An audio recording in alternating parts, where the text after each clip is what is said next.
95.7 FM and AM 950 WGR Rochester, an Odyssey sports station.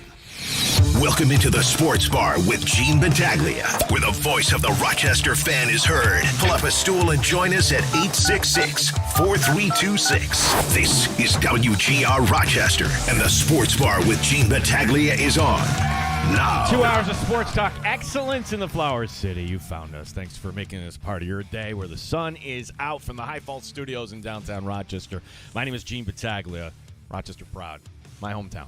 585-866-4326. That is the Good Smoke Barbecue and Pub Wingman line. Give us a call. You can write to us on X. Weigh in anytime. That's probably the easiest way if you want to. We're on every social media platform, but at WGR Rochester, if you want to comment while we're on the show, and we certainly love the interaction. We're on 95.7 FM, AM 950, always streaming for free inside the Odyssey app. And if 1 to 3 p.m.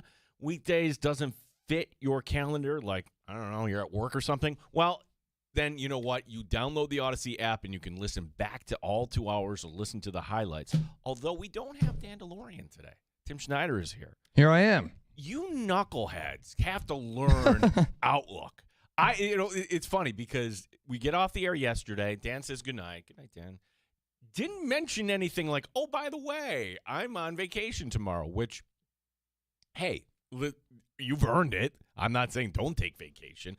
I'm just saying, though, we live in such a time where we get overrun with data that Dan sent us an email back in May that he was going to San Diego on a family vacation, had an opportunity, and that's great. But like, I totally forgot about that. So it's fine. We're just you and me today, buddy. Are you ready? I am ready. I don't know if I'm prepared, but I am ready. We will make it work. I do love San Diego. I probably say this about any city I go to that I find exciting because I get back from Montreal. Oh, I love Montreal. Get back from Boston. Wow, Boston's a lot more fun. I haven't been to San Diego in about 20 years, and I think I'm overdue to get back there. I think it might be time for you to hop on that plane with Dan. Maybe he can get you on there still. Yeah, and we'll have to ask him if he's actually going to go to. I think it's still called Petco Park. Like the Jays are actually out there, and then the Padres hit the road. So I'd be curious to see if Dan is there. But the zoo's good. Zoo's fun. I've never been out that way. I shouldn't say that. About 20 years. I'm thinking back to when the executive producer and I we actually went out there in 2018. And it was just kind of like on a whim when my daughter was running, and they had a big 4th of July ran in that on Coronado. So that, yes, definitely make that on your list there, Timmy. 585-866-4326 is our phone number. That is the Good Smoke Barbecue and Pub Wingman line. Award-winning barbecue from Good Smoke Barbecue and Pub, 135 West Commercial Street, East Rochester, goodsmokebbq.com. Really had a great plan today. Well, the plan is still intact. I thought we were going to be talking about this great United States win and looking forward to the showdown against Spain. How would the United States fare against a blue chip team, quote unquote, and lining up soccer talk today, which now it becomes the post-mortem talk. And I think a few thoughts here. Before my thoughts, good friend of the show. She is the head coach for the RIT women's soccer team. Liz Masterson will join us in studio bottom of this hour to talk a little World Cup, and she knows her soccer. Not only is she the head coach, she played professionally too, which, have to ask her, did she feel like she came along at the wrong time? She played for the Rhinos women's team, but now you look at how that league, the women's league, has blown up. Liz Masterson has, carved out quite a niche in our area, being one of the top women's coaches in Division III. She will join us here coming up bottom of this hour, talk a little World Cup. Thoughts from last night. And this is the obvious one. We just collectively look past Belgium. Probably because we don't know a damn thing, right? But if you just looked at it from this standpoint, that Belgium in the FIFA rankings or whatever, like we're familiar with the AP poll or whatever, and you can take it for a grain of salt, but this was a top 10 team in the world playing in the round of 16. Wasn't like it was a 1-16 matchup. Nope, not at all. And you're thinking, well, come on. a country that size, and where is their history? Where is their blue chip player? It's not like we have Ronaldo, Mbappe, or anybody like that. No, they're a very good team. And forgive me if you're a soccer person, because I'm going to mix up the vernacular, right? It's okay that we're jumping on board, right? And we're learning about the sport, right? But I'm translating this to sports that I've covered. For instance, hockey. And this was the first clue that I'm like, oh, this is not starting well. In hockey, when the goalie makes a save, but you don't want to blow the whistle because you don't want the face-off in your own end, you keep the play moving. And it's called a breakout. And, more often than not, the breakout goes up the wall, and you try to solve whatever the other team has coming up in the neutral zone. You try to beat the other team from setting up in the neutral zone, basically, if you can. But the breakout is important. It's one of those overlooked aspects if you're watching hockey. In lacrosse, it's massive. In lacrosse, it's called a clear. Goalie makes a save. I'm going to hand it off to the defenseman. All right, now you got to try to navigate your way past midfield here to get it into the box on the other side. That is called a clear, and the defense, it's called a ride. I didn't think the United States had any clue how to get that, what you want to call in soccer, the clear or the breakout or whatever it was. Yes, there were a few saves early on, and here it comes up, and, that didn't look so right, and instantly Belgium has the ball back. That was kind of clue number one. Here's clue number two. And again, another hockey kind of analogy I'll throw at you, where in the drought of the Sabres era, the Sabres drought era, the height of it, I should say, this plagued them. Sabres get the tying goal, yay! And then 30 seconds later, and then the other team would come right back. And you're a professional athlete. That is something that you're trained for. Hey, okay, they got one on us. Let's get it right back. And you go into that mode automatically. And for Tillman to get that goal at the 31st minute, and look, it's a game where, okay, up to this point, all right, yeah, Belgium is kind of outplaying the United States, but 1-1, hey, we'll take it. We'll take our chances. To come back 2 minutes later and score? At that point, I'm like, no, this is not happening. I'm sorry. That to me is devastating is a strong word when it's only a one-goal game. But at that point, we are not the better team tonight. Can you find a way out of this? And then the U.S. goalie goes all Young Ho Koo. Remember Young Ho Koo? That wasn't that long ago. Young Ho Koo, who bounced around team to team to team. Hey, the Bills were in need of a kicker. He was so bad that he didn't come to Buffalo because his last gig was with the Giants, Monday Night Football. Wouldn't it be nice for the Giants to beat the Patriots and give the Bills a little bit of a lift? Not when your kicker plants his toe 2 yards before the actual ball. I mean, it's the opposite of Lucy and Charlie Brown, right? It's I'm going to just stub my toe. And the goalie just to stub his toe, and then, okay, Belgium, I'll take that. Oh, no, an empty net. Yeah, at that point, 3-1, 4-1, whatever it is. So it's disappointing. People are piling on Pulisic. I'll pile on the coach because athletes are trained just to say, I'll go. I'll find a way. I don't think he was right. I'm not an expert. I don't know. When we talk to Coach Masterson coming up, I don't think he was right. The fact that you held him out, okay, we're holding him out during the opening round.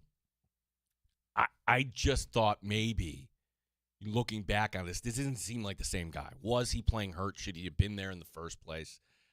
Just a big zero. 11 turnovers last night. 11 times he had the ball, and Belgium took it away. Well, yeah, and then they yanked him too little, too late.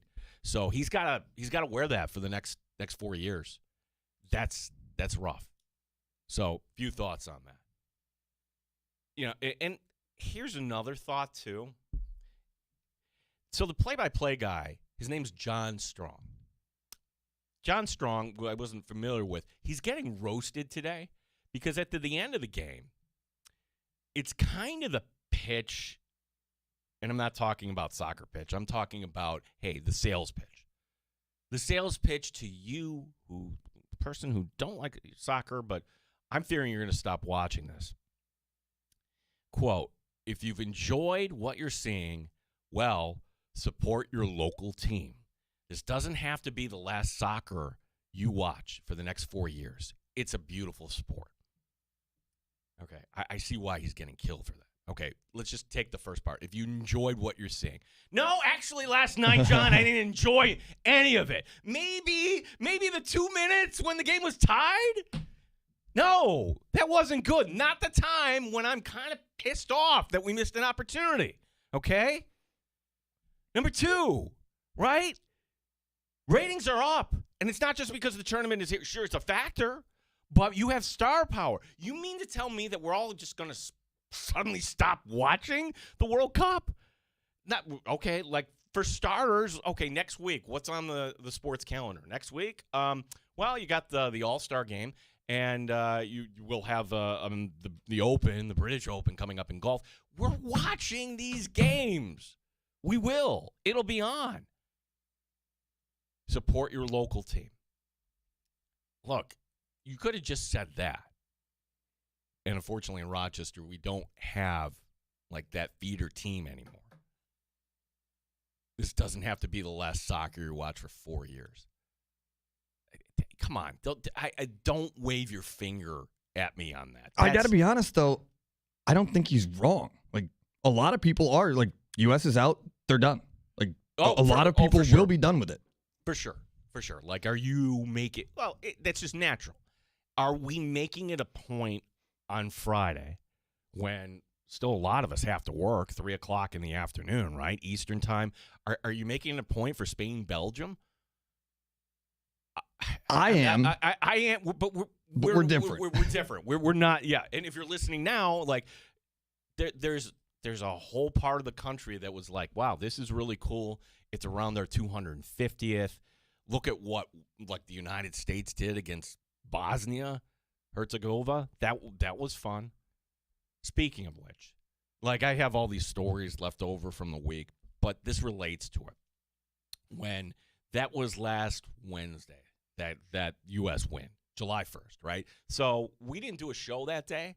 I was on vacation, and we were at our cottage, not my personal cottage, it was one we rented out in Cape Cod, right? And it had this outdoor TV, which, Tim, like, now I'm thinking, all right, how do I get more outdoor sporting events in my viewing pleasures in my life here? I got to figure that part out. But that was something. But when you, in this day and age, it used to be like, hey, back in the 70s, turn on the TV, click, and then the antenna was good. All right, you're watching this. Back in the 80s, 90s, 2000s, okay, what's on cable? Now you have to navigate, well, this isn't your home. You're renting this cottage. Here are the logins for YouTube and anything else you may have. Well, the long story short, there was it was a little bit of a power outage as in many places. So the Wi-Fi got disconnected. We got that up and running, but now their system, the YouTube, we couldn't log in. So we're like, how are we going to watch this game? And we're figuring out, and credit the executive producer, she's like, well, I've got my Peacock login. Great, let's try it out. Push it up, bam. Well, no, Fox wasn't on there. Oh, game's on Telemundo. Let's put it on Telemundo. It's okay. Tim, I'm telling you, you don't need the announcer to tell you exactly everything, but it just adds so much because you know who called that game? A legend, Andres Cantor. Andres Cantor has been doing this for decades on Telemundo. I totally forgot about this. He's the guy that yells goal. By yells goal, I'm talking like 20 seconds of goal. And my family was not familiar with Andres Cantor. I was. I had, shame on me, I had totally forgotten. And that was, you want to talk about a beautiful game? That's excitement. It's a goal. Let it be a goal. Imagine if somebody did that in hockey. Like, you got for how many seconds, but you have a goal in the World Cup. It's exciting. And just kind of doing the research on this for Telemundo. Now, all the World Cup games we're watching, Tim, Telemundo. We're watching the Telemundo games. And I can tell if I'm doing something or I'm looking at my phone or I'm doing a chore in the kitchen, whatever it is. If something's happening, I can tell by the rhythm of the announcer that, oh, okay, the ball is being pushed up, or you can hear the crowd. It resonates different for me. But Cantor is not on every call. He's going to be on the call this Saturday night for the matchup in the quarterfinal between Argentina and Egypt and Colombia and Switzerland. So that's something like I would just highly suggest that, okay, do you want the Fox call or you want the Telemundo call? By the way, Argentina's losing. Yes, 1-0. Yeah, so that is in minute 51. We'll have a final on this before we get off the air today at 3 o'clock. So that Egypt is up on Argentina. Tim, how big can you look up the odds for that? Like, how big a favorite was Argentina on this? And again, going back to the missed clues on this, the U.S. was was a favorite, but not by much yesterday over Belgium. Yeah, they were a plus side favorite too. It was like 150 to 185. Yeah. Argentina though -310, and that's in a three-way, so the draw would have been like plus 400 or so.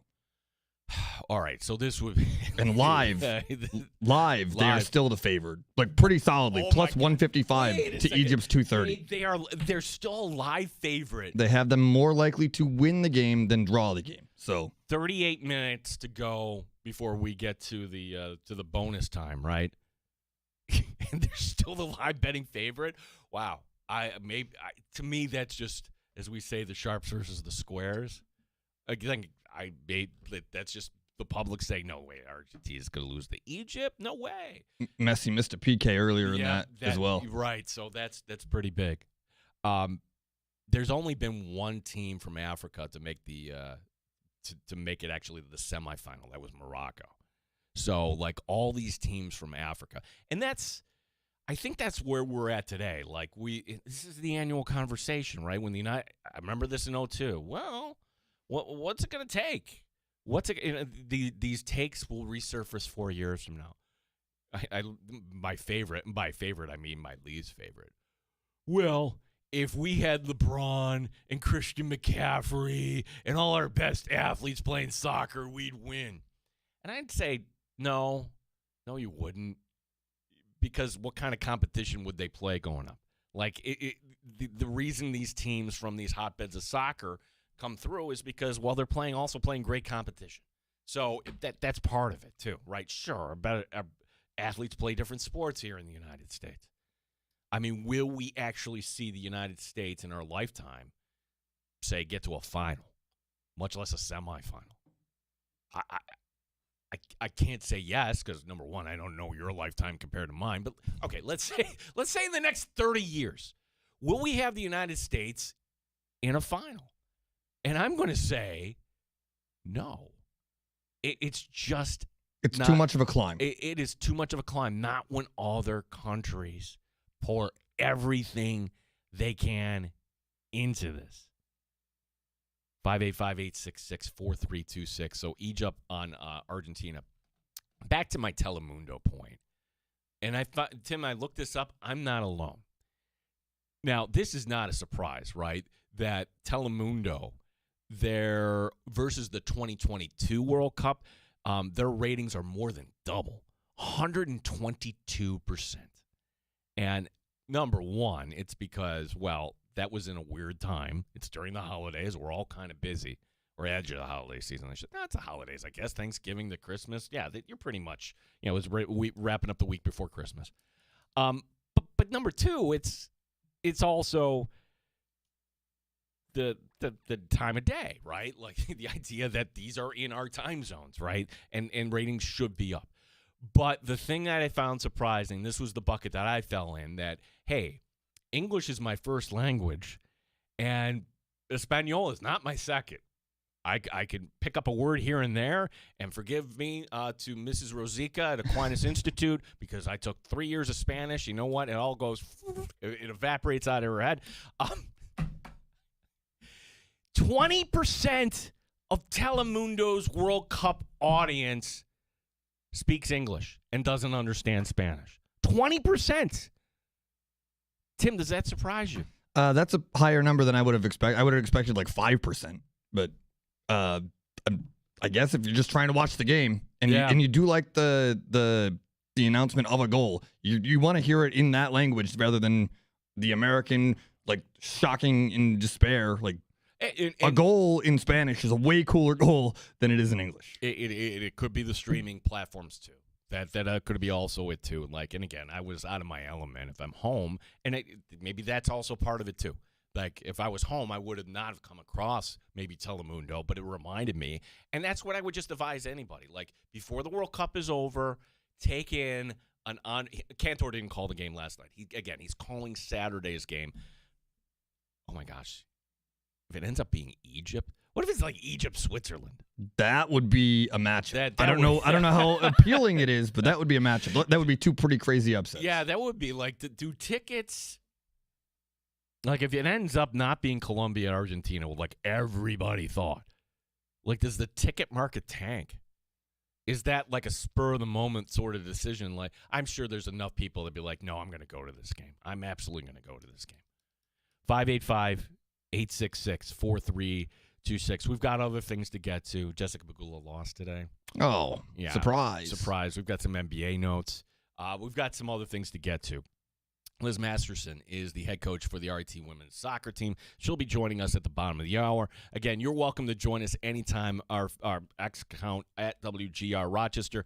No Dandalorian today. My name is Gene Battaglia. I'm with Tim Schneider. This is the Sports Bar.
WGR Rochester Sports Update. We have a major upset alert coming up here at the World Cup. They are at minute number 62. Egypt leading Argentina 1-0. Egypt had a second goal at minute 58 overturned by VAR. Colombia and Switzerland will be coming up at 4 o'clock. Rochester Red Wings, first of 6 in a row for them tonight as they play in central Massachusetts against Worcester. On the Major League schedule, the Yankees tonight continuing their series against Tampa Bay. Connor Griffin, the shortstop for the Pirates, he's being shut down due to an injury to his finger. The Pirates tonight hosting the Braves. The Cubs are in Baltimore coming up at 2:15, one game in the afternoon. It'll be St. Louis taking on Milwaukee. Sports is brought to you by GetMyPerks.com. Save half off today. 2 rounds for the price of 1 to Eaglevale. Gene Battaglia and the sports leader, WGR Rochester.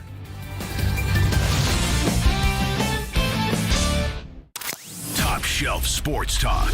You're hanging out in the sports bar with Gene Battaglia on the sports leader, 95.7 FM and AM 950 WGR Rochester. So while we're in the commercial break, it was pretty wild. As soon as we went to break, Egypt scores to make it 2-0, but then VAR and Tim and I are watching this game without the sound on, and part of me is respectful that we don't have a bombardment of rules analysis and everything. Like, they let us kind of figure this out on our own. But Tim, let me see if I have this right. The call got overturned because an Egypt player actually stepped on an Argentinian, and that allowed for the possession to go over to Egypt, allowing to that second goal. So they took that away. Yeah, Argentina. I think if that happened during the possession of Egypt having the ball already, like if that was just a mix-up or a body contact kind of thing, but because the foul caused the dispossession and the interception of the ball,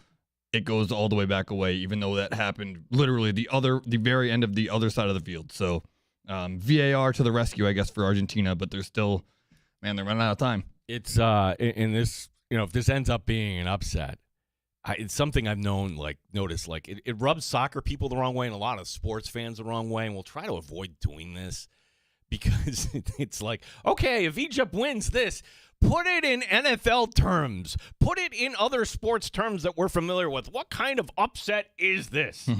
And I don't know, 16 over a 1. Like Cape Verde giving Argentina everything they could. And to me, that's the game of the tournament so far. You could say Mexico-England was fantastic, and it was Sunday night. But that was something that the Cape Verde game, tying it to an extra time. We'll be joined by RIT women's soccer coach Liz Masterson coming up. 585-866-4326. That is our number, the Good Smoke Barbecue and Pub Wingman line. Award-winning barbecue from Good Smoke Barbecue and Pub, 135 West Commercial Street, East Rochester. GoodSmokeBBQ.com. It's almost like baseball has been kind of pushed to the background here, with this.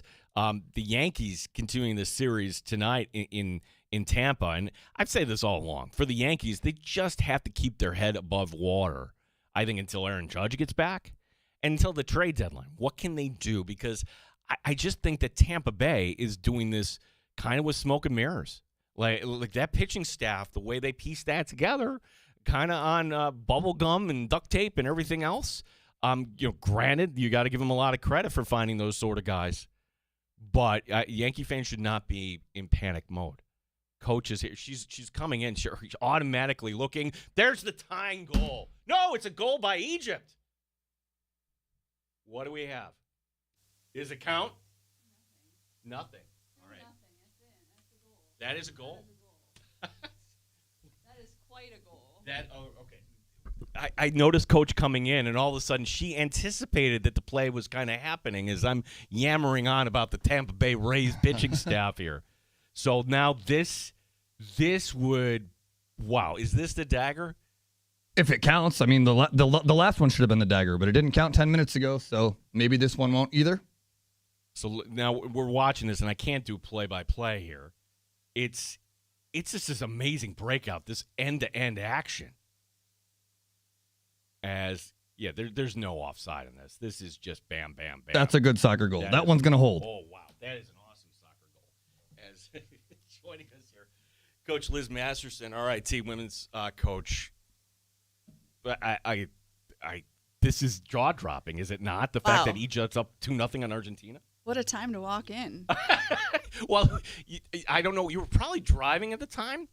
I'm thinking coming over here, they went up 2-0 and VAR took it away. And it was very lengthy, and we're thinking it was at minute 58. And, okay, this is the break that Argentina needed. I mean, now in retrospect, where we're all like, wow, that Cape Verde team was amazing. Maybe Argentina isn't all that? Like, how do we read on this here?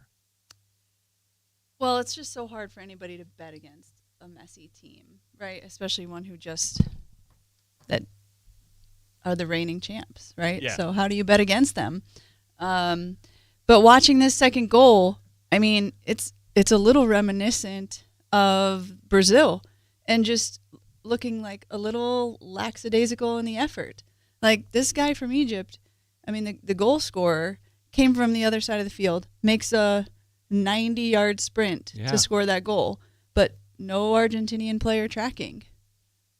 Unbelievable. So 2-0. Egypt is up on Argentina. We are now at minute 69. Liz Masterson is the head coach. How are you? This has got to be like a fun time of year here. So I'm glad you're around because so many people are like on vacation or taking family trips. So, and I know your schedule is going to become very busy here in about a month or so. Yeah, having the World Cup on is kind of like just being on vacation all the time for a soccer coach. Now, I'm friends with your husband, Evan, and he rails on me all the time. Stop talking baseball. Stop talking baseball. No, this is the one time of year where I feel like we're invited to the party. Yeah, I think the last time that we spoke was it just before the Women's World Cup? Yeah. Or was it Olympics? It was the Olympics. Olympics, yeah. So, I mean, but it's okay for us to kind of come on board here as soccer fans, right? I think everybody's all about it. I think everybody's talking about soccer right now. So what happened last night? So here's my and again, forgive me because I'm drawing analogies to other sports, right? In hockey, they call it a breakout. In lacrosse, they call it a clear. I'm like, oh my gosh, I just didn't like the way the United States couldn't get out of their own end last night. That's number one. And then the Pulisic question. I like. You're a coach, and it's not apples to apples, right? Because you probably have student athletes that are not injured, but maybe they're a little hurt, and they'd be a detriment to the team. But that's kind of easier. They're not paid professionals. There's no like ramifications in that end. But your thoughts on Pulisic? Should he have been out there in the first place? I thought he had some glimpses when he came back of just showing some special abilities. And I thought maybe if he had just one half of great soccer, that he could have gotten some confidence and, gotten to where he needed to be to help the team and be the guy that everybody wanted him to be, and that he really, really wants to be desperately as well. But the pressure seemed like it caught the whole team off guard last night for the first time. It was so disheartening. So Tillman scores, right? And this, like, okay, it's 1-1. I'll take it at this point because up to this point, I don't know. What does that do to a team, though, when another team comes back at you just 2 minutes later? Oh, it's just crushing. But it's also when we scored, and Tillman, I mean, wow, what a player. And he's like 23 or 24, which is the bright spot, or a bright spot for the team going forward. But when he scored and everyone was like, oh, deep sigh, we might be okay, that's a pretty big red flag, right? It wasn't like, that's where we're supposed to be. Here we go. Now let's go. It was like, deep breath. We're not drowning. And as soon as you do that, right, and you give up a goal 61 seconds later, right, then you just feel straight back underwater. We're talking to Liz Masterson, head coach, RIT Women's Soccer, as a big soccer expert here in the studio with us. I have to ask you about the red card that got overturned. And again, this became just this political kind of world situation. I don't know how FIFA can kind of defend that. like it's one thing if you have a system in place for appeals. I just thought the whole thing. I'm not going to apologize for him being back, though. On the other hand, because What are your thoughts on getting the red card in the first place? Because to me, I thought it was a ridiculous It call. was a ridiculous call. If he had given the yellow, which would have been fair, then I don't think it ever goes to red. But clearly he didn't even think it was worthy of a yellow in the moment, which is crazy. But it's just such a sad thing to watch so much positive energy be given to this team. And I thought the team handled the red card so well. And Balogun was just like a class act and how you deal with adversity. And he didn't yell at anybody. He didn't complain about it. And he got off and, said, I'll just deal with the punishment. And I thought he was a real role model in the moment. And I thought up until that point, like, momentum and energy was just all going our way. And then when I saw the announcement come through that he could play, oh my gosh, I was ecstatic. I was like, this is the greatest thing. But then what a curse, right? Like, just what a curse on the other end of dealing with just the media and the adversity and also just like the belief that maybe somehow this one guy is gonna save the day for you, right? Like, oh gosh, we have him, now we're gonna win, or even just that deep sigh of like, thank goodness, it's all gonna go our way again. Yeah, as I'm reading now projections for the 2030 team, as a lot of people are. I mean, it sounds like this whole cast, the core is going to be back. I mean, can we? I know that's not. People don't want to hear this today. Like, oh, are we ever going to get over the top? But I mean, what can they learn from this? Or should we be optimistic about 2030? I'm always going to be. I think we have a great core, and why not be optimistic about it, right? Like, I think we went all in for this team, and you get your heart broken by what happened last night, and it hurts. But that's just being a sports fan. Don't we know that really well, right? In Rochester? Yeah. Thanks, Coach. Well, I need to take a break. What I want to do is get your thoughts on some of the other things we're seeing here in the tournament and just kind of like your thoughts there, just in general on the sport. Liz Masterson, head coach for the RIT women's soccer team. We're talking some soccer this hour. We'll have time for your calls as well next hour, 585-866-4326. It's the Sports Bar here on WGR Rochester. You're in the Sports Bar with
It's been happening to us while we're in the commercial break.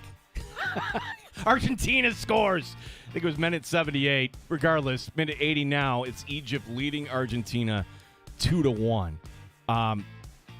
Coach, this is an upset, but how big an upset would this be if Argentina were to go down here? Oh, this would be huge. Yeah. I mean, this is probably one of the more desirable opponents in this round. Yeah. Considering some of the other harder matchups. Yeah, for sure. Boy, we've had so many fun stories in this tournament. What did you think of Cape Verde's run? They were great. Yeah. I mean, the tournament got bigger, and I think it opened up a lot of opportunities for a small country like Cape Verde. I mean, can you imagine being there in that country right now? Like, it's just got to be the most joyful place in the world to be after this. And then what it does for a country like that, because then I read up on it and like, that wouldn't be a bad place to visit someday. So. These islands in the Pacific or in the Atlantic, wow. Yeah. I'd love to go over there at some point. That fantastic. So my quick story here was that we were away last week, and that was the Cape Verde. What night was the Cape Verde game on? I don't remember, but we watched that on Telemundo. Would it surprise you to know that 20% of Telemundo's audience are actually English-speaking people like me that I'm just watching them. Okay, Andres Cantor, can I get him on a call? I feel like I've heard that before. Yeah. That it's like actually just really fun to watch Telemundo. It's that would be, and I'm telling people Saturday night. Now this might be Egypt. Everybody was saying Argentina against Colombia, but who knows? It might be Egypt against Colombia, Egypt against Switzerland. That quarterfinal matchup, Cantor will be on the call, and to me, he's kind of a treat going back. So. Yeah, that's just one of the best stories. Norway. Tell me about their player, this team. Could they legitimately pull this off? Well, I didn't think that they were going to win that game watching the first half. I just didn't think that there was any chance that their backs were going to be able to keep up with the speed and tempo of the Brazilian attacking players. It looked like Vinny Jr. was running at about 80% and just, running around them. But then you got a guy like Holland, and anything could happen. Yeah, it was for sure. They get England now. And, again, what has made this tournament fun is you have memorable games. And Sunday night was one of those, let me just kind of check it out, and I couldn't turn it off. For one, it's Mexico home field advantage, and England pulls this off, which that kind of wipes away an objection that they've had. Over the years. Oh my gosh. Oh boy! All right, we got to give this a half beat, everybody. Whoa! We'll get back to my point here in a second. I think the Star just did it. Yeah, Argentina has just tied it up. 83rd minute, 2-2. So to recap. 68th minute in this game. This second half has been chaos. It was a 2-0 our Egypt lead, and now it's 2-2. I think waiting for this replay. Yep, we're all kind of just waiting here to say, all right, will this count? And just a lot of celebrations, and number 10 got it there. All right, Coach, is this a good goal? Service.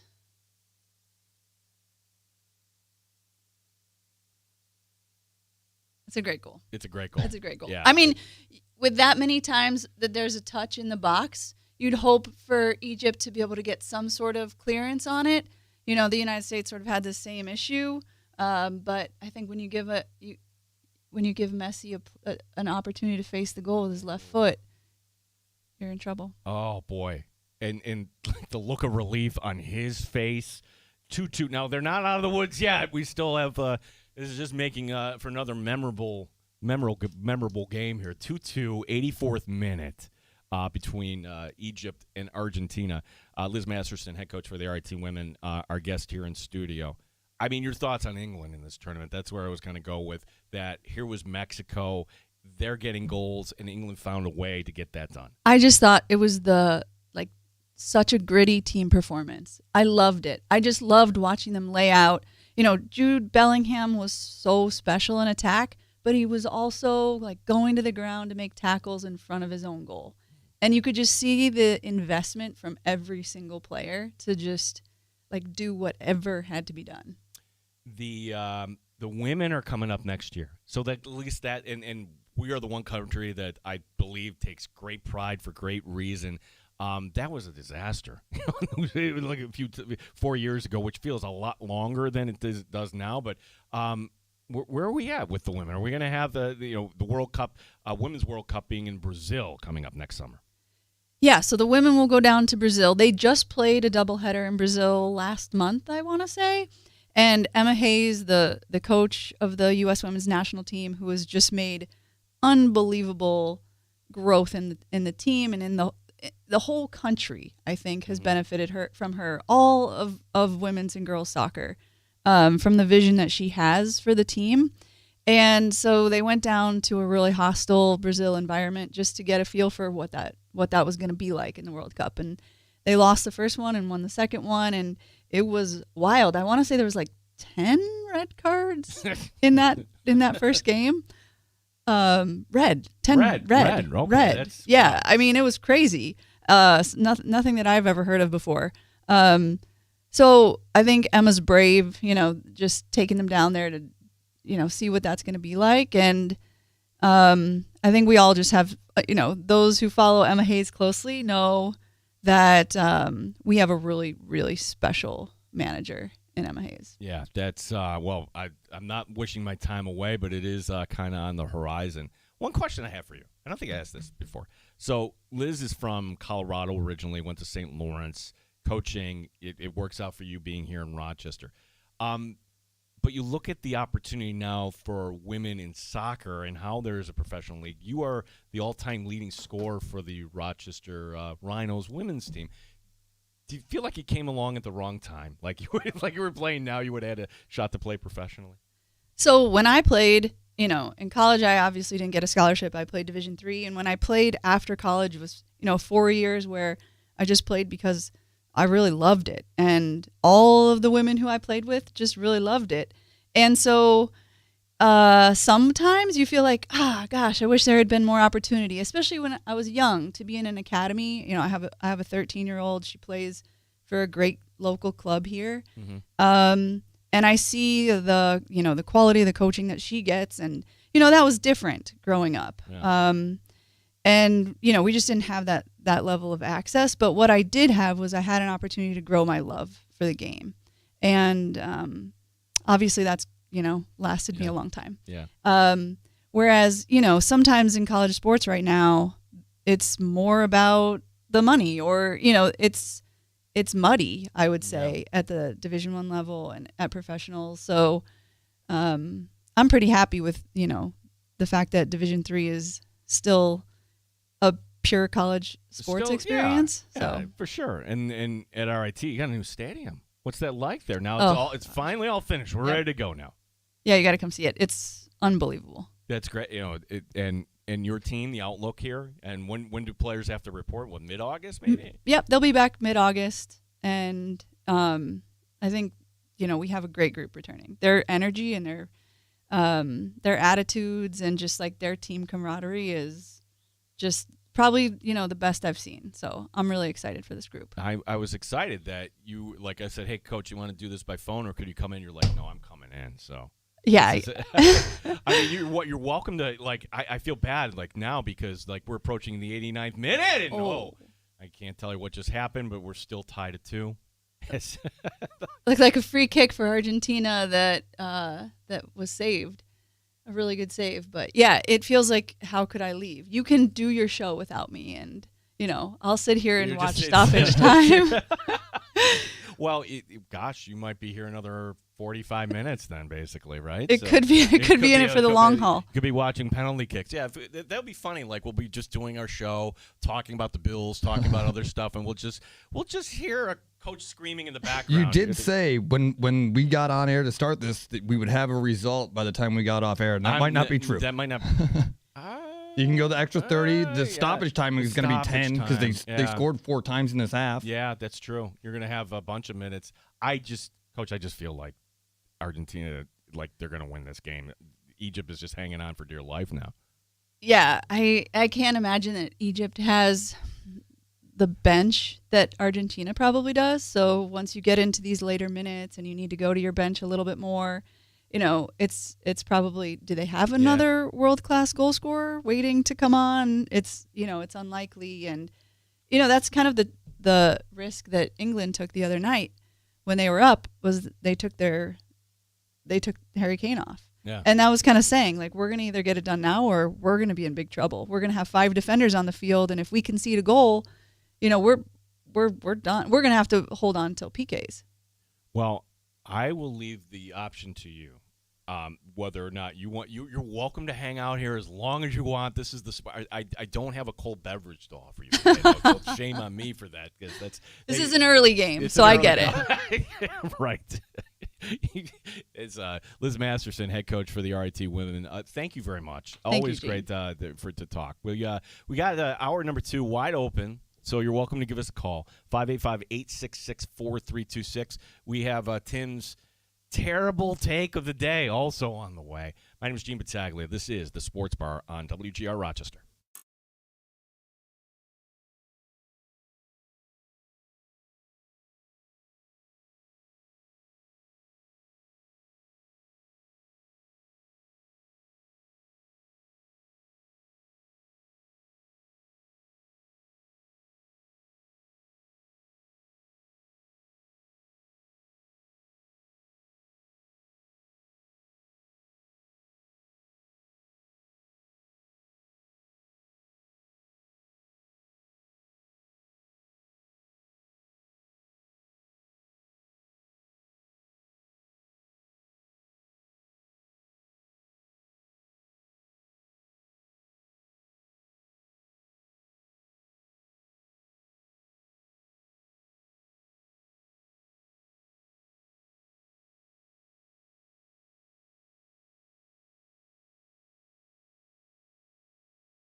WGR Rochester. WROCAM, WBEE HD2, and W239BF Rochester. The sports leader. 95.7 FM and AM 950 WGR Rochester. An Odyssey sports station. WGR Rochester. Sports update. This has been one of the games of the World Cup so far. Egypt at minute 67 went up 2-0 on Argentina. And then Argentina at 79, Messi at 83, and now in stoppage time, Argentina has taken the lead against Egypt. This may go final here shortly, 3-2 Argentina with the lead. Coming up at 4 o'clock, it's the last of the remaining games in this round as Colombia will be taking on Switzerland. Rochester Red Wings first to 6 tonight in central Massachusetts. Coming up here at 2:15, the only afternoon game on the Major League schedule, you've got the Brewers and the Cardinals. Yankees tonight continue their series in Tampa. Sports is brought to you by GetMyPerks.com, where today you get 2 rounds for the price of 1 to Eagle Vale Golf Club. Gene Battaglia, Sports Leader, 95.7 FM, AM 950, WGR Rochester.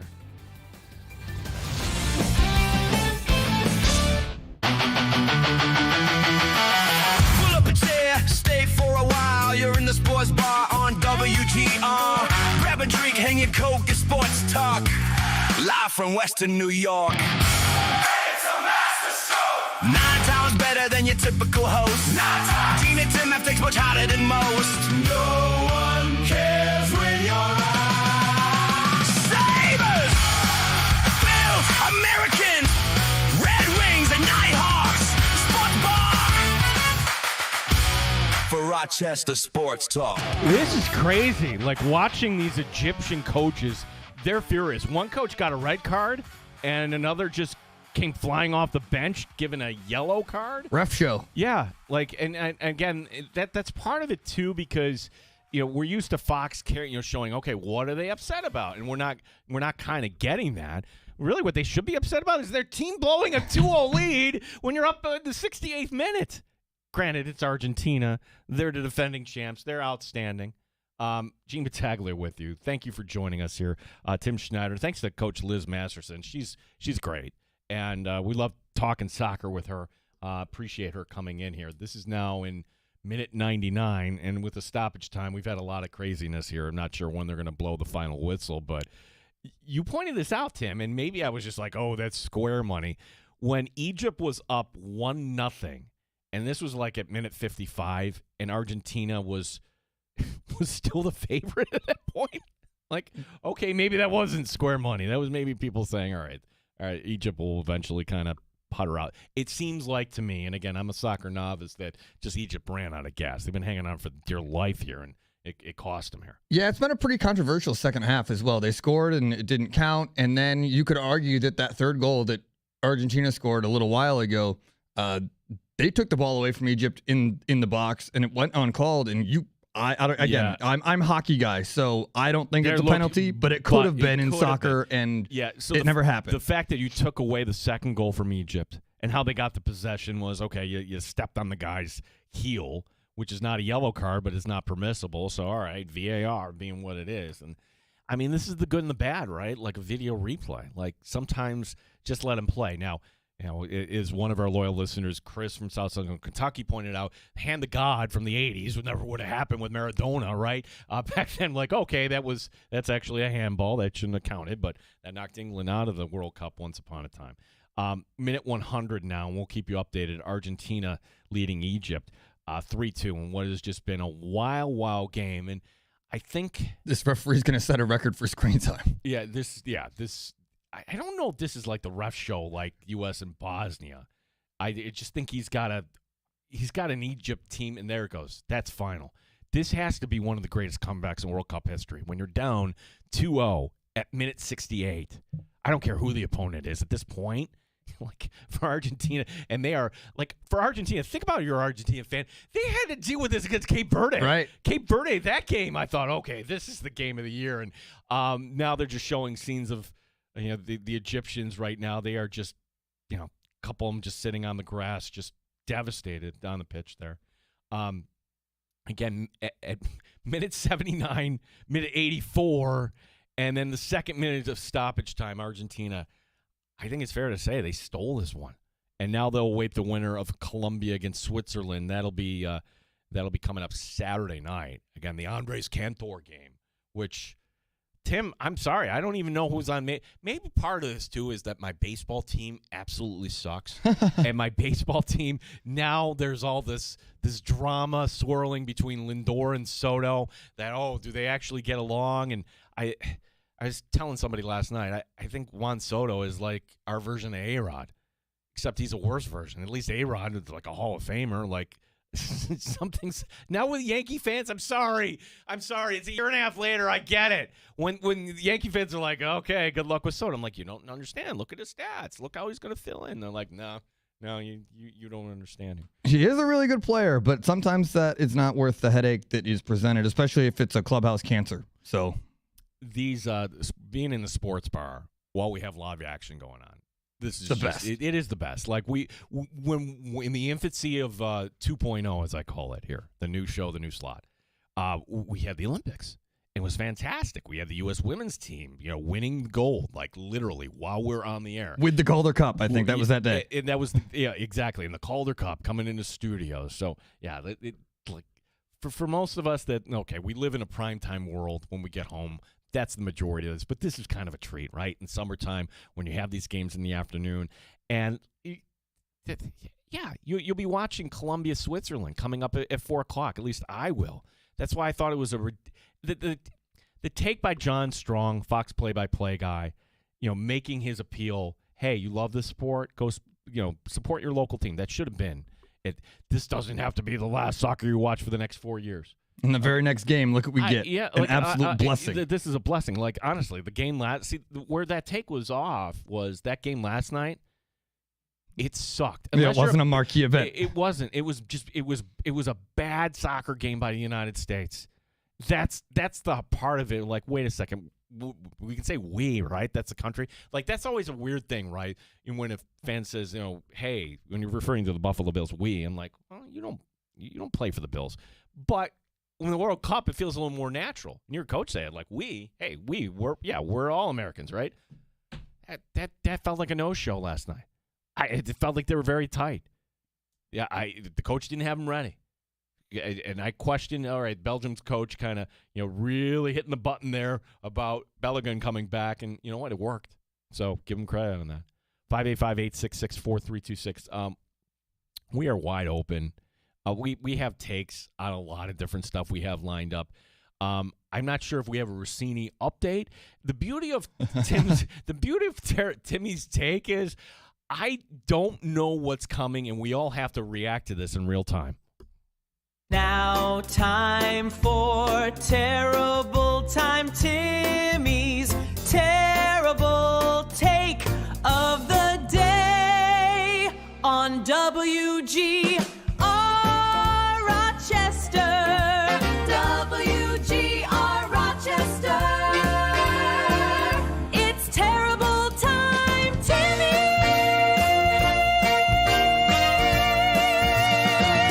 All right, so my take is this one's a little bit different than typical because I guess the question at the end of it is like, what should my take be on this? Because I'm looking at this when I saw it this morning and I couldn't believe it. I thought it was an Onion article pasted by Adam Schefter, and I don't know if you saw this or not, but there was a theory.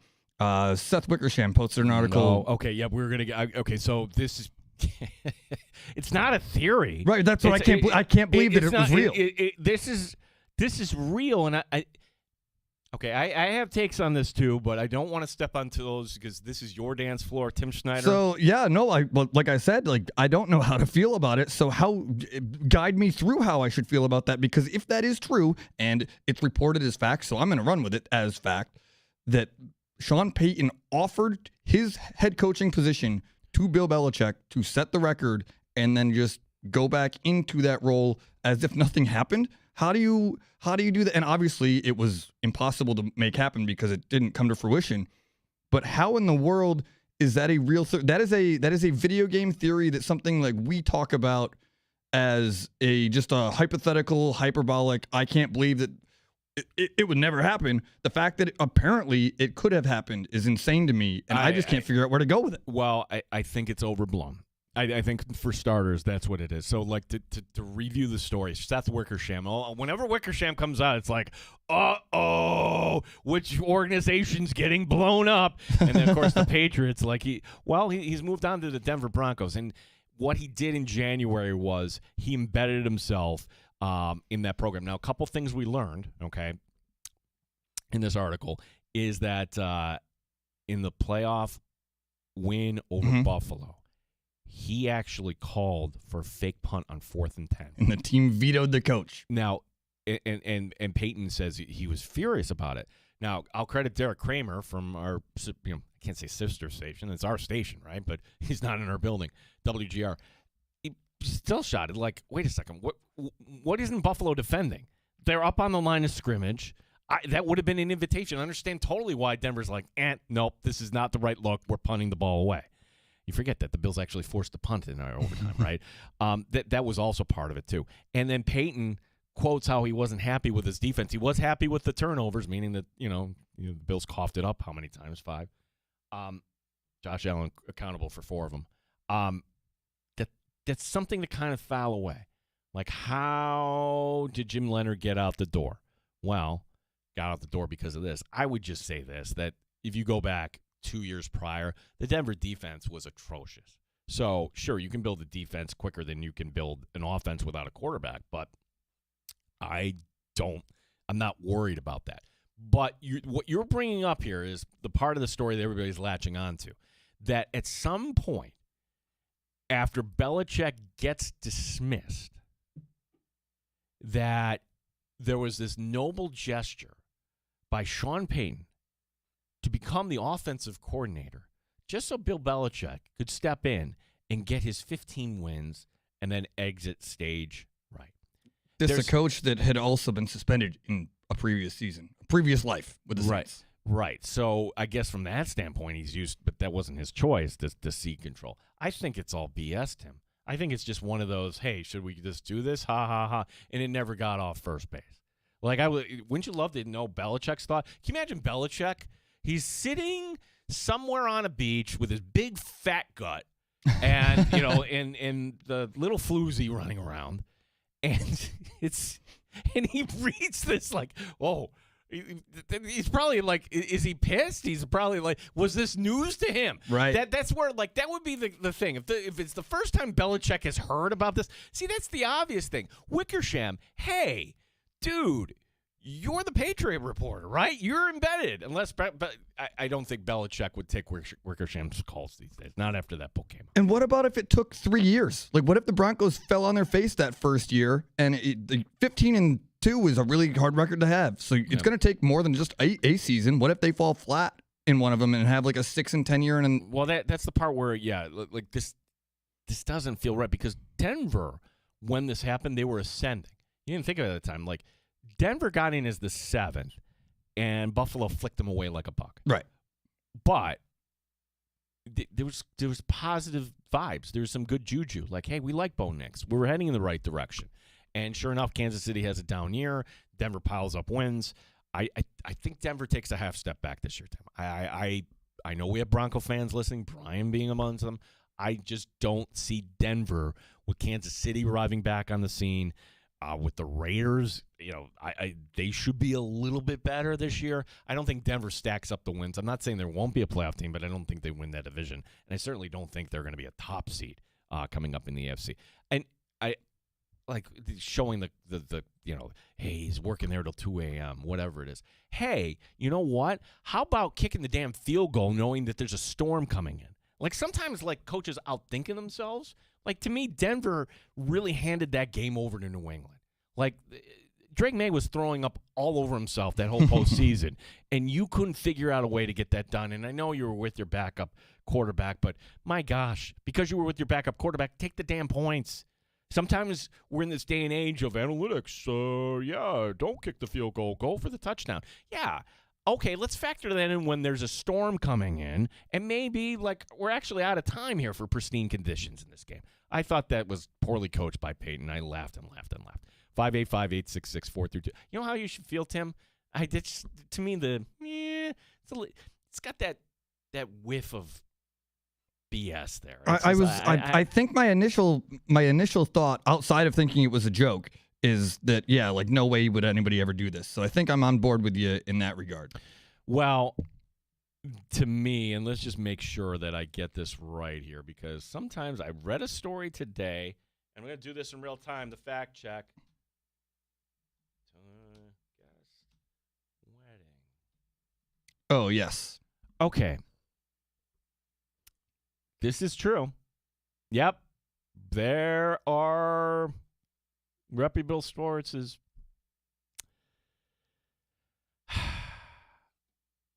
Tony Romo and his broadcast partner Jim Nantz were at the Taylor Swift Travis Kelce wedding. Okay. Now, this is where I'm just going to stop, because we weren't on the air on Friday, July 3rd. It was a holiday, right? And to me, I don't know. If I'm a celebrity, I'm marrying an even bigger celebrity, meaning, hey, you're Travis Kelce, you're marrying a bigger celebrity. We could have the debate.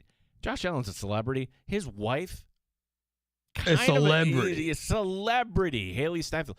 To me, that wedding, I have more respect for the Josh Allen wedding, admitting my bias. Like, okay, this is private. This is my private life.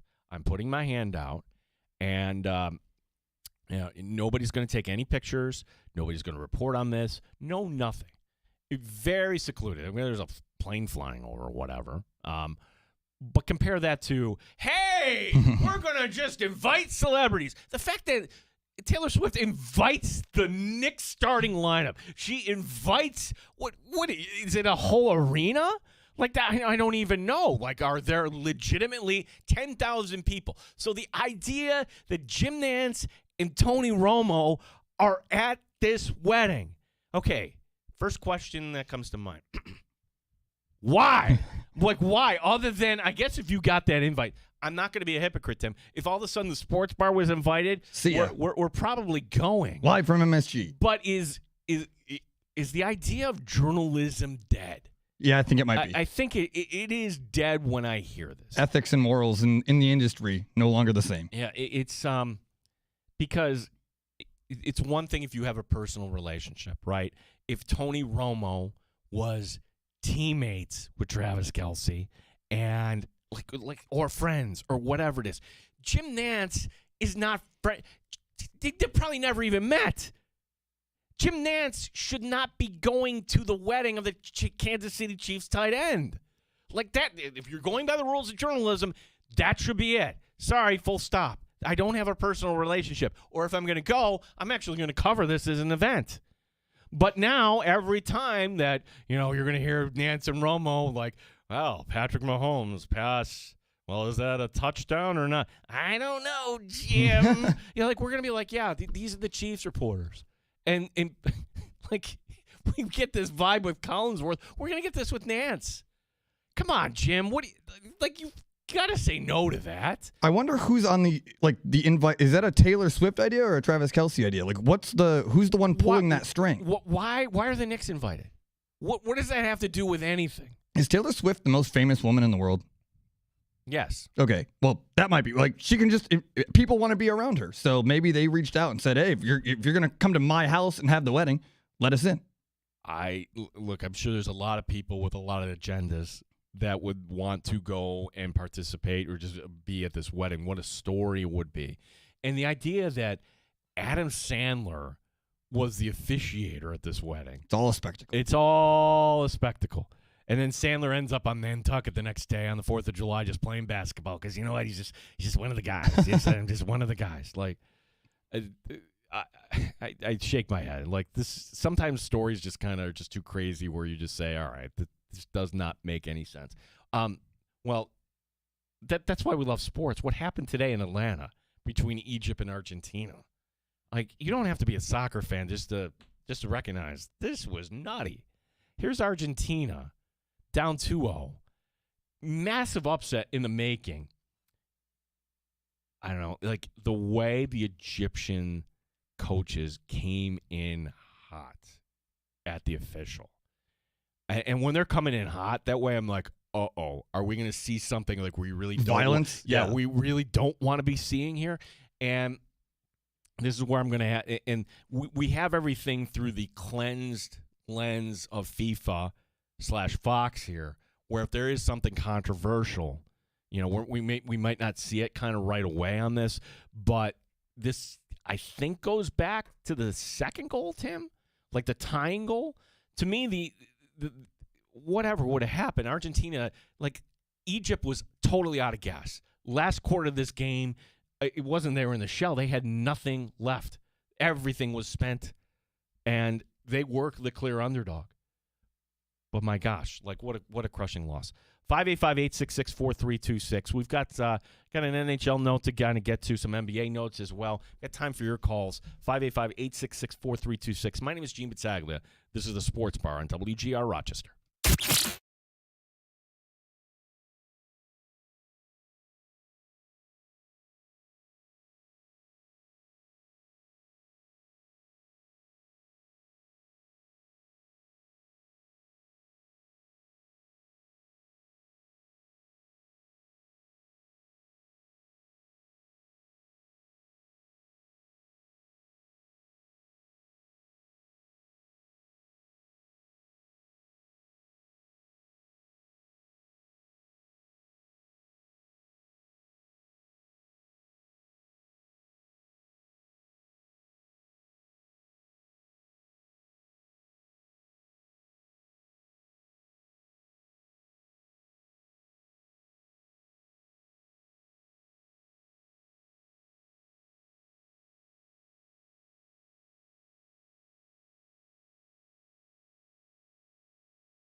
WGR Rochester Sports Update.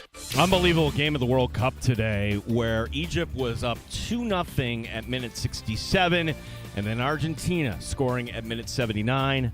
Messi at minute 83, and then a goal in stoppage time. Argentina pulling one out over Egypt 3-2 to earn a spot in the quarterfinal. Next up at 4 o'clock, it'll be Switzerland against Colombia. On the Major League schedule, the Brewers and Cardinals are scoreless. They're in the bottom of the first. That's the only afternoon game. Orioles tonight hosting the Cubs. The Yankees are in Tampa Bay. Braves are in Pittsburgh. The Mets are at home against the Royals. Rochester Red Wings opening up a 6-game series tonight at Worcester. Sports is brought to you by GetMyPerks.com today. Get 2 rounds for the price of 1 to Eaglevale. Log on to GetMyPerks.com today. Gene Battaglia, WGR Rochester.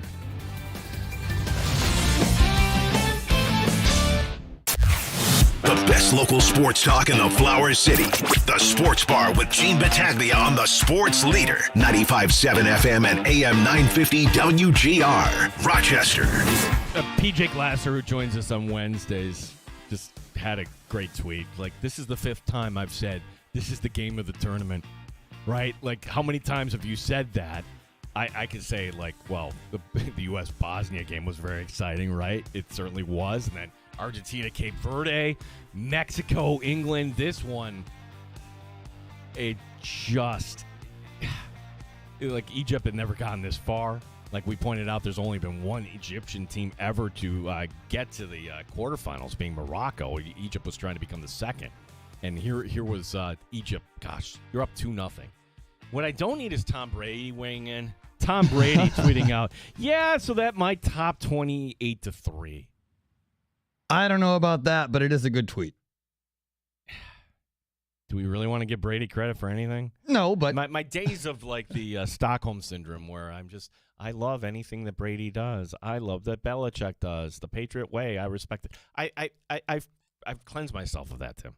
I don't need to hear from Tom Brady ever again, like unless it's some Fox game I have to watch on a Friday, the 4 o'clock game or whatever. 585-866-4326 is the number to call. One headline I read today that hey, Coco Gauff upsetting Jessica Pegula. Was it? I mean, I guess by seed. By seed, technically, yes. I guess, and this is a surprising thing because we're familiar with the name Coco Gauff.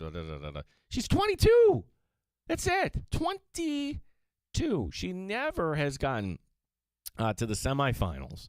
Well, until now. Pegula won the first set 6-4 and then lost the second and third 6-3, 6-3. So Jessica Pegula out. And again, just kind of like the Buffalo Bills, it seemed like, hey, there's no Sabalenka here. Things are kind of clearing. Everything's kind of looking good.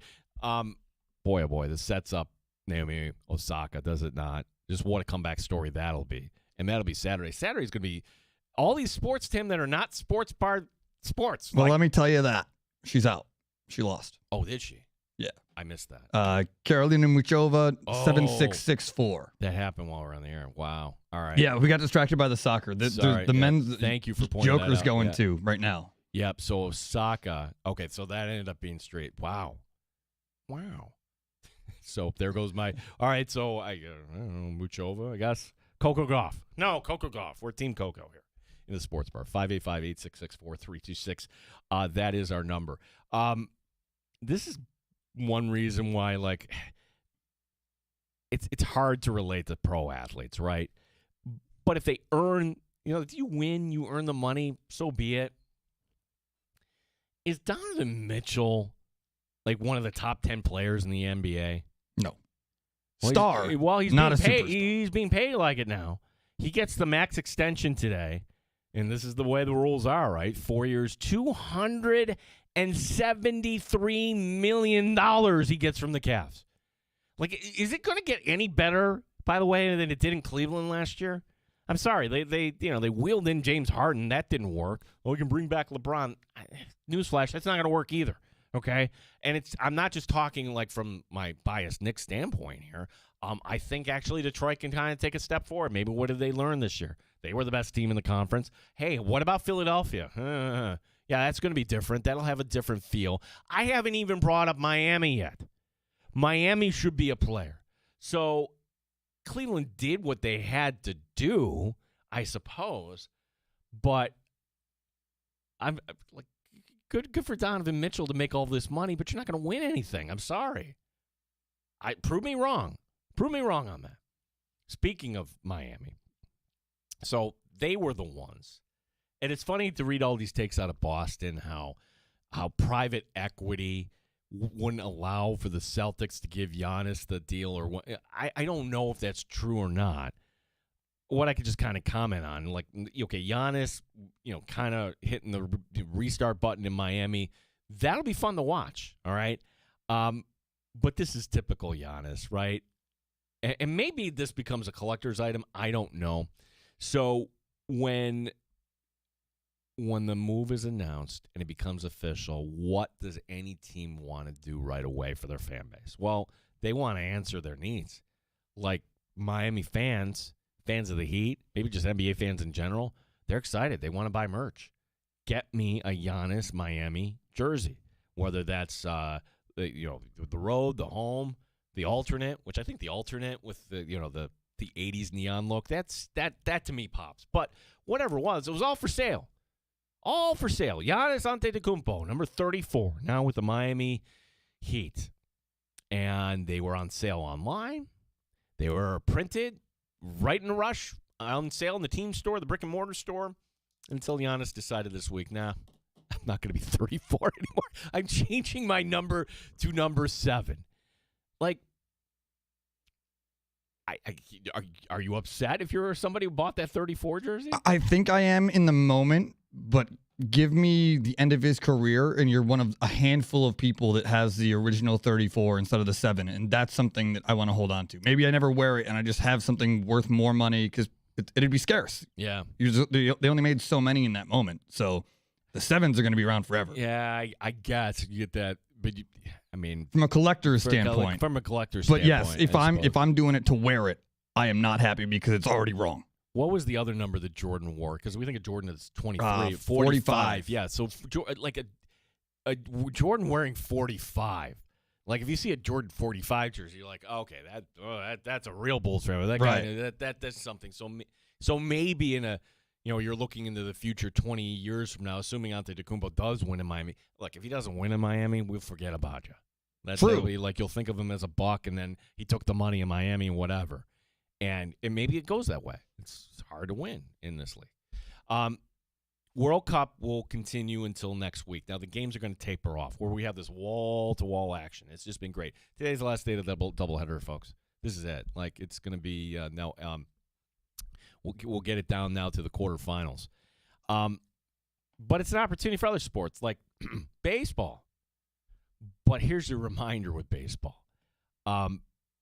It's going to be a lot different for the home run derby. And I'm going to reserve judgment until I actually see this. Because I don't want to be old man yelling at clouds like, I hate change. Keep it the way it was. Like, because for everybody that's upset, number one, about this moving from ESPN to Netflix, well, you're probably the same person that was making fun of Chris Berman all those years. Back on. I was one of those people. Yeah, I think we all were.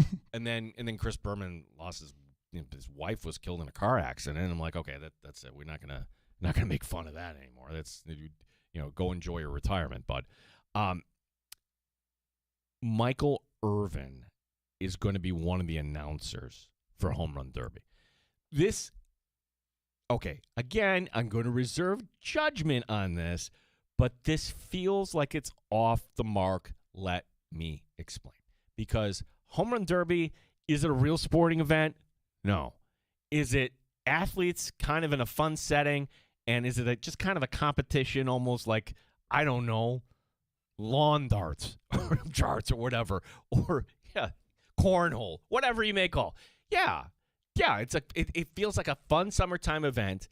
And to me, the Home Run Derby, years past, has been way more interesting than the All-Star Game itself. The All-Star Game itself, hey, watch the first 2 innings, and then everybody goes, and the story is about players getting their jet right away and leaving. It isn't what it used to be, the All-Star Game itself. the home run derby is way more interesting to me. That's just my opinion. And the ratings actually kind of reflect that too. But it's going to be different this year because, again, you don't have the big pull of ESPN. You have a different platform, Netflix. Well, sports fans who normally don't go over to Netflix for sports, remember, hey, tonight, it's over here. Back to Michael Irvin, though, why I think this may be off. I appreciate the idea of trying something new, just like how Jameis Winston ended up on a Netflix baseball broadcast. I think Winston is fun. I think he's funny. Yeah, again, that's a little off the mark. Like, give me a comedian. Give me like a Will Ferrell. Give me somebody that actually knows how to ad-lib and can make me laugh and entertain. I mean, in the sports world, I mean, those guys are rare who have that. You respect them for their sports opinion, but they're going to make you laugh. That's the secret sauce to the inside the NBA. It's Charles Barkley as the star, but all the other guys know how to set him up. Like Ernie Johnson is a straight guy. Kenny and Shaq is just kind of dishing it right to Charles. Like, that makes it special.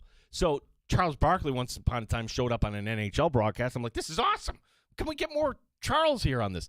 Michael Irvin, I don't think, is in that category as much as he wants to. And I had to look this up. I'm like, wait a second. How come we don't hear from Michael Irvin anymore? He was accused of something back in 2023, lost his job at the NFL Network. Turns out that was dismissed, and there was a countersuit. So sometimes you have to kind of follow the rest of the story. And if it actually went that way, I feel terrible for anybody that gets canceled for no reason. So good that Michael Irvin's getting another opportunity to get back into this thing. But give me comics. Give me a Sebastian Maniscalco. Give me Gabriel Iglesias. Give me people that maybe know just a little bit about baseball but can ad-lib and make you laugh. I don't need like the sports guy when it comes to the home run derby. You can see the thing is gone right there, as it is. Where I'm just going to kind of reserve judgment too is we're going back to the format of 15 years ago where you can just hack away and there's no clock. And I think the clock was maybe kind of introduced because of the platform it was on. It was on ESPN, and they need to get their ads in. You need to kind of build what we call in our business a clock. You just can't go on and on and on. You're on Netflix. What kind of clock are you on? You're Netflix. You can just do whatever. You're not beholden to any. I'm sure we'll get some ads. There's no doubt about it, but I'm sure we're going to get a lot less of them. Speaking of, I don't know about that. You don't think so? I think we still get the same amount. It's still going to be put together like a means to make money. Isn't that another thing about the World Cup that's just refreshing too? Like, yes, we get our hydration break, and that's it. You get a hydration break. See, if I'm the soccer purist, I'm furious about the hydration break. You dirty Americans! How dare you stain our sport with a commercial? And then that wasn't us, pal. It's FIFA, all right? But like we said this since day one, Tim. Do not call this a hydration break, okay? This is not Qatar, okay? No one in Seattle is going to keel over a professional athlete because they didn't have a sip of Gatorade, all right? Stop with that. Like, hydration break. Like, this isn't, like, we're not coaching youth soccer here. Commercial break, say it. Or come up, we've reached the end of the first quarter, like every other sport.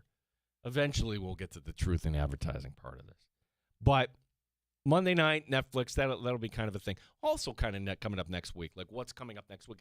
I thought we'd get the NHL schedule today or tomorrow. They're going to really now we have they're doing this NFL style. Today we have the announcement. That's what I was just going to go with. Yeah, the announcement of the announcement, Tim. This is your absurdity. You like this year in the NFL, we had the announcement of the announcement of the announcement, which is ridiculous. Now, today in the NHL, we have the announcement of the announcement. The announcement today is that the announcement of the NHL schedule will be coming up on next Thursday, on the 16th. But before that, we'll have another announcement where there'll be some key games, season openers, what you'll be able to see on television. To me, the NHL schedule is kind of a Francesa. It's kind of a who cares. You might look at it and be like, okay, sure. When when are the Sabres? I'd like to go to Vegas. Maybe you're thinking in the back of your mind, when are the Sabres out there? Or do the Sabres actually line up with a Bills road trip? Now I'm thinking for anybody that wants to travel, say for instance, the Bills play out in Minnesota. Would the Sabres play that same weekend out in Minnesota? Those are the things that maybe happen once in a great while. To me, other than that, it's like, all right, when are the games? Do we have any conflicts with Bills games? Which that happens every once in a while too. Yes, it does. And then we're affected by it. Well, we were affected by it. No longer. But the one thing I'm curious about in the schedule is the games. Like, there's more games coming this season. So I want to see how that's broken down. Like, how much longer of a season are we going to have because of that? Yeah, so like everybody is saying that we are going to have regular season games in September, which, wow, if you thought the NHL schedule didn't have a lot of zip in October, I'm sorry. Like, September, the weather is great here in our area. College football, baseball's last regular season weekend. Oh, and by the way, the NFL. Like, all these things that are happening. And now hockey, I'd like to use this in a business sense, they become a 4-quarter sport, meaning, all right, September's third quarter, you're playing games in the fourth quarter, the first quarter, and in the second quarter, and that regardless. The only sport that does that is baseball, just barely, because now we have regular season games in March, and the playoffs are in October, which would be fourth quarter. But, that's why, like, all right, I've been advocating this for the NBA. The NBA really were smart, and I don't know if they are. Go to a system where you begin on Christmas and you're ending July, August. See how that would work. It will never happen because of the draft and college basketball. But I would think that they would grow their audience there if they were just not competing against the NFL head-to-head as much. 585-866-4326. Last call is for you. We've got some other stories to get to, but certainly love your feedback. At WGR Rochester is our handle on X. We'll set you up for tomorrow's show as well. Gene Battaglia, Tim Schneider here on WGR Rochester.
Live sports and the best sports talk anywhere.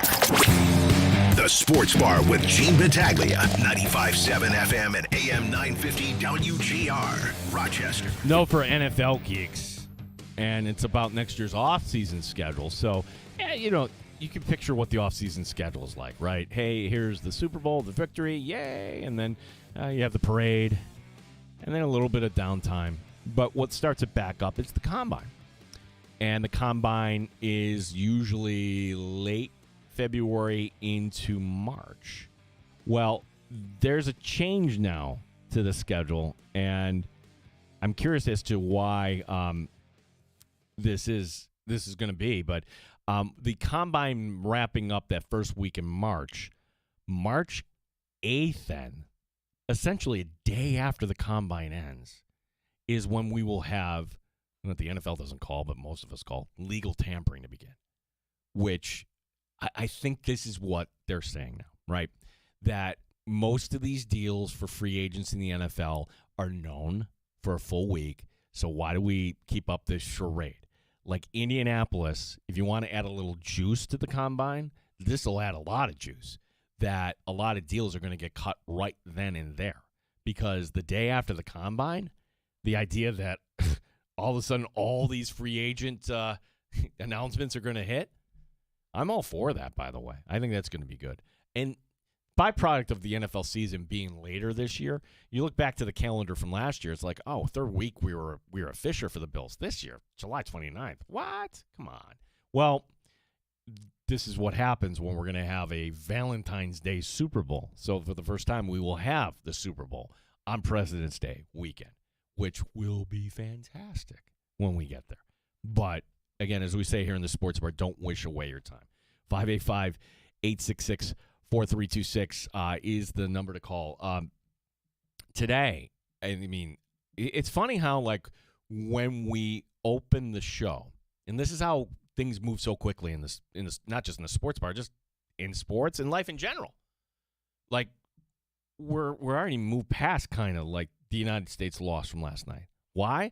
Well, because the soccer world talked about this unbelievable game that was happening to us, like, right in real time. We get on the air like, oh, we're at halftime. Egypt's up 1-0 on Argentina. Wow, Egypt just went up 2-0. Oh, my gosh, they took away that goal? Oh, all right. Oh, wow, minute 68, there's our Egypt going up 2-0. And then Argentina come back for the ages. And again, for that analogy, like, put this in other sports terms. Okay, I don't know, 28-3. Buffalo Bills over the Houston Oilers. Argentina was left for dead.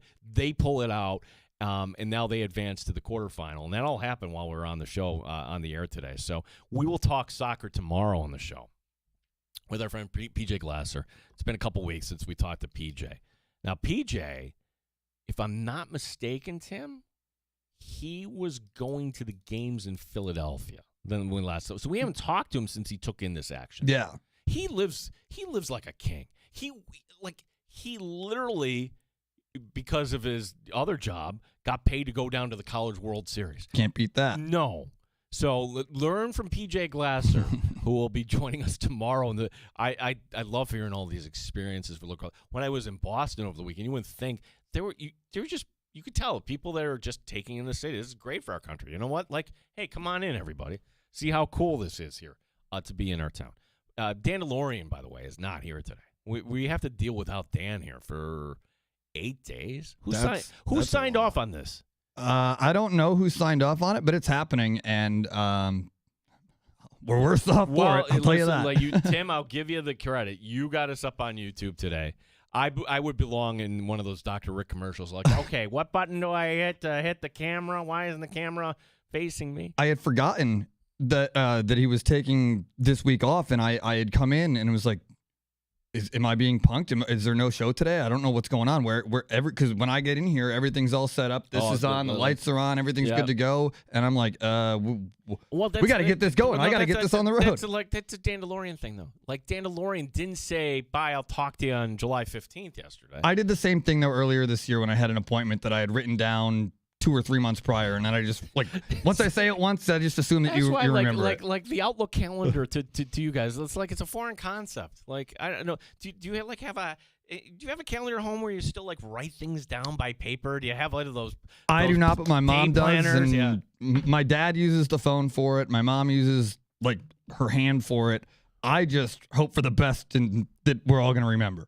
And sometimes that happens and sometimes it doesn't. That explains a lot. That explains so much. It looks like Djokovic, he's in danger of this going to a third set. And again, he is not the better seed here. But, Wimbledon today. Jessica Pegula out on the women's side. Naomi Osaka out. So maybe it's Coco Gauff's turn to win her first Wimbledon. We shall see. If you missed the show today, well, first of all, shame on you. Kidding.